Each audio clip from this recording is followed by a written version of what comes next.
Hi, I'm Kartik, and I am a final year physics student, and this is Physics Ruined It, a channel where we cover the wildest topics in fantasy and see how they hold up against the universal laws of the universe. Today we represent the Imperial Engineering Corps. We have 4 hurdles to clear before we build this thing.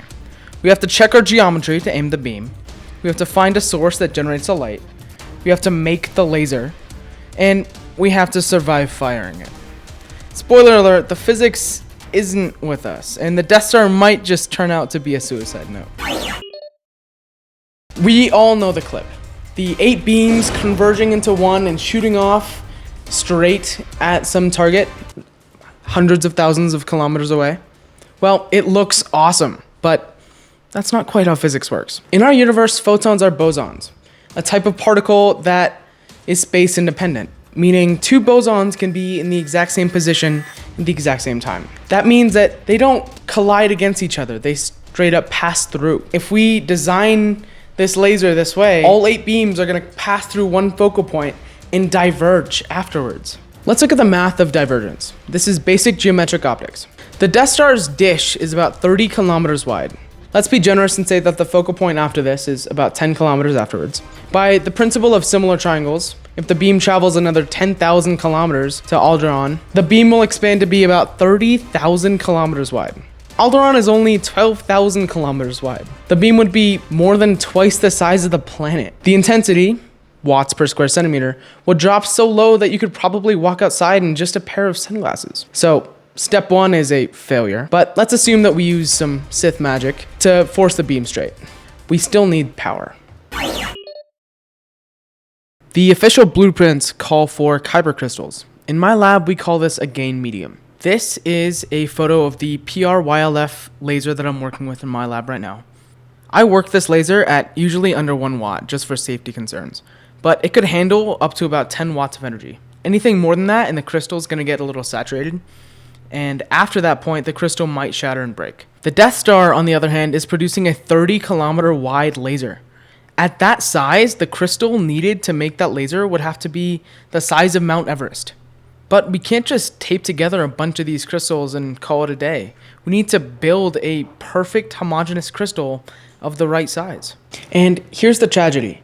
The moment we start pumping enough power to destroy a planet through that crystal, we're going to start dealing with thermal lensing. Thermal lensing occurs when the center of the crystal gets a lot hotter than the edges, meaning that there's a shift in index of refraction between the center and the edges, and we're forming a lens.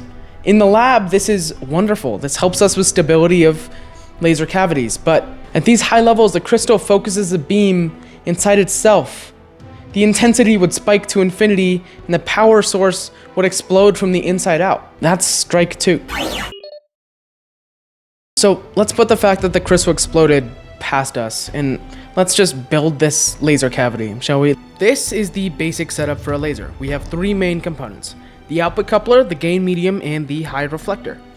The gain medium is what produces the light. We're bouncing back light, and every time we pass through the gain medium, we produce more light. The output coupler is where the laser comes out, and the high reflector. The high reflector's job is to bounce back 100% of the energy coming in. Every single photon should get bounced back the other way. Otherwise, we get a laser that points in both directions and wouldn't work anyway. Let's pin our focus to the high reflector. The high reflector is supposed to bounce back everything that hits it, but in real scenarios, that doesn't happen. Let's say the best mirror money can buy.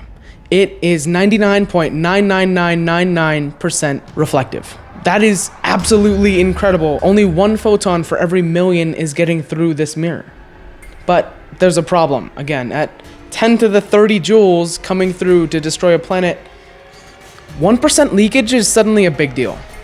1% becomes 10 to the 24th joules of energy of leakage into the back of the Death Star.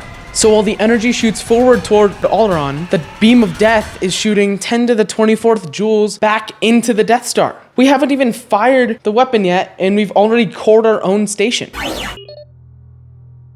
At this point, any sane engineer would quit.